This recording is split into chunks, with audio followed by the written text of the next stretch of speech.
L'image est belle, mais quelle est la réalité? Les animaux qui nous entourent souffrent-ils du froid? Dans cet élevage de 90 limousines, ce n'est pas le gel qui dérange, mais l'excès d'eau.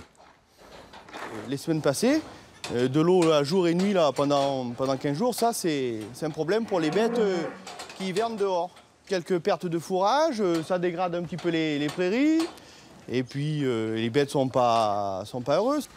Et en cette période de vélage, la question est sensible. Il ne faut pas qu'il fasse moins 15 quand il naît, mais s'il fait moins 4, moins 5, s'il le voit aux têtes d'abord, il n'y a pas de problème. Il vaut mieux un froid sec que de l'eau. Hein.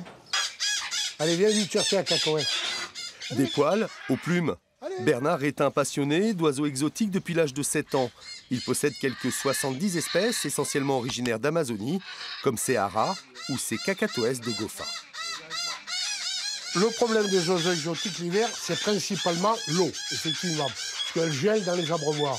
Alors nous, c'est remplacé systématiquement par des pommes. Et l'hiver, comme ils boivent très peu, ça leur suffit pour passer la mauvaise saison. Mais autrement, le reste du temps, l'hiver, ils ne craignent pas. Merde, la porte est ouverte. Et un fugitif retrouvé est grondé. Direction la SPA, qui a pris des mesures adéquates. D'habitude, on a un espace qui donne sur l'extérieur. Et là, pour les préserver du froid, on leur a installé le chauffage dans les chatteries. Du coup, on ferme cette porte pour les maintenir bien au chaud. Quant aux chiens, pas loin de 200 ici, il faut doubler les rations alimentaires et suivre ces quelques recommandations. Ils sont isolés du sol, hein, déjà, avec des petites planches en bois. On leur met également une panière en plastique et une couverture bien chaude, puisque l'humidité ressort du sol.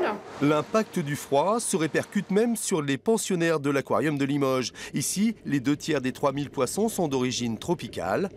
L'eau des bassins doit impérativement osciller entre 22 et 28 degrés. Donc tous les matins, on prend la température avec un thermomètre laser. Si cette température est trop faible, à ce moment-là, on la contrôle avec des thermomètres plongeurs. Donc un bassin comme celui-ci, il en faut au minimum 5, qui consomment 300 watts.